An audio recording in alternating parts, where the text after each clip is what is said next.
Red green online present. Doctor Yunus যেই সব কথা বলে বেড়াচ্ছেন সেই সব কথা অসত্য এবং সেই সব কথা বাংলাদেশের জনগণের জন্য অপমানজনক। ডক্টর ইউনূসের ব্যাপারে কি কি মামলা আছে, ডক্টর ইউসিনের ব্যাপারে যেই প্রথম মামলা আছে সেটা আমি বলেছি, সেটা হচ্ছে আপনার তিনি শ্রমিকদের অধিকার তিনি লঙ্ঘন করেছিলেন এবং সেখানে মামলা হয়েছে, তাকে সাজা দেওয়া হয়েছে।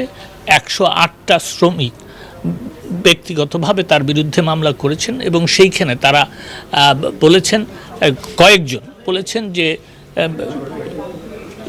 যার বিরুদ্ধে তারা নালিশ করেছেন সেটা হচ্ছে ডক্টর ইউনূস, এবং তিনি তাদেরকে আশ্বস্ত করেছেন যে তিনি তাদের ক্ষতিপূরণ দেবেন, সেই জন্য তারা পিটিশনগুলি উইথড্র করেছে এবং অনেকের মামলা পেন্ডিং আছে।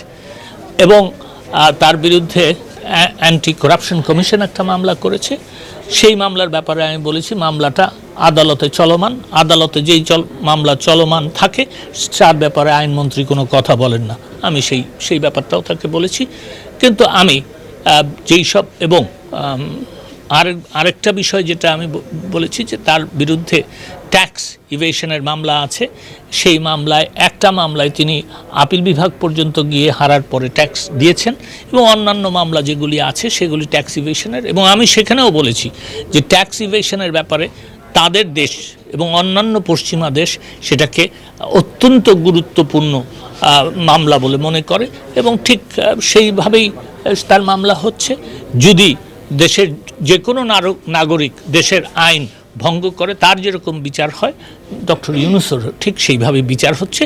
কিন্তু আমি এটা বলেছি যে ডক্টর ইউনূস যেই সব কথা বলে বেড়াচ্ছেন সেই সব কথা অসত্য এবং সেই সব কথা বাংলাদেশের জনগণের জন্য অপমানজনক। শ্রম আইন, আর্টিফিশিয়াল ইন্টেলিজেন্সের আইনের ব্যাপারে আমরা কি করছি, data protection act, cyber security act, election কমিশনের যে তাদের যে ইলেকশন কমিশনের একটা টিম এসেছিল, সেই টিম যে আপনার তারা একটা রিপোর্ট দিয়েছে, সেই রিপোর্টটার ব্যাপারে আমরা কি চিন্তাভাবনা করছি, রোহিঙ্গাদের ব্যাপারে, এবং শেষে অ্যান্টি ডিসক্রিমিনেশন বিল সম্বন্ধেও তাদের আলোচনা হয়েছিল। তারা আমাকে ইউনূস সাহেবের মামলা সম্বন্ধেও জিজ্ঞেস করেছিলেন। এই সব ব্যাপারে তাদের সাথে আলোচনা হয়েছে।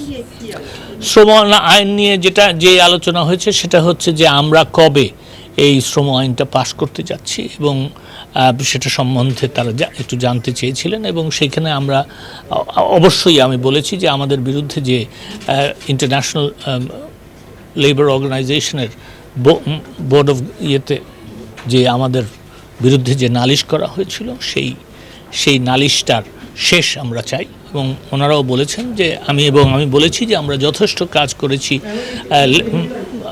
শ্রম অধিকারের ব্যাপারে এবং শ্রম আইন সংশোধনের ব্যাপারে, এবং আমার মনে হয় যে ইয়েটা শেষ করে দেওয়া উচিত। এবং তারা আমার সঙ্গে এই পর্যায়ে তারা বলেছেন যে তারা অবশ্যই চিন্তাভাবনা করবেন যে গভর্নিং বডির মিটিং যেটা নভেম্বরে হবে সেখানে আমাদেরকে সমর্থন করার জন্য।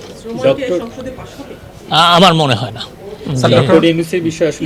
ওনারা জানতে চেয়েছেন ওনারা জানতে চাচ্ছেন যে এটা কি বিচার কার্য, ওনাদের দেশ থেকে অনেক প্রশ্ন আসছে ওনাদের কাছে, সেই সব জবাব এর জন্য ওনারা একটু ব্যাপারটা নিয়ে পরিষ্কার হতে চাচ্ছিলেন। এই বিশেষ প্রতিবেদনটি যদি আপনাদের ভালো লেগে থাকে অথবা উপকৃত হন তাহলে অবশ্যই এই চ্যানেলটি সাবস্ক্রাইব করুন এবং লাইক, কমেন্ট ও শেয়ার করে রেড গ্রিন অনলাইনের সাথেই থাকুন। Thanks to everyone. Red green online.